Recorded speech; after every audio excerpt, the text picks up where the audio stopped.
Iba syong bahasa cakap kita. Kakan huan kabala mi khmat na ki arpho artli ki Shnong hari Bhoi kabala lam daga Joint Action Committee kala Leit ban ya kendu ya Symbud Myntri Rangbah ka Jylla uba Presiden Tensong ban IT ya ka Dorkhas kabaya dei bat kecing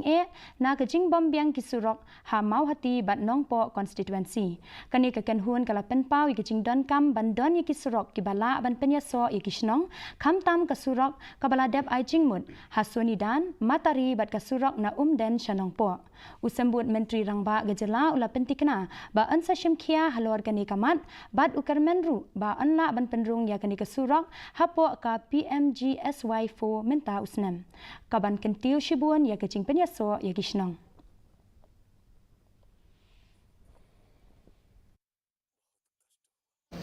that the Honorable Deputy Chief Minister in charge PWD Road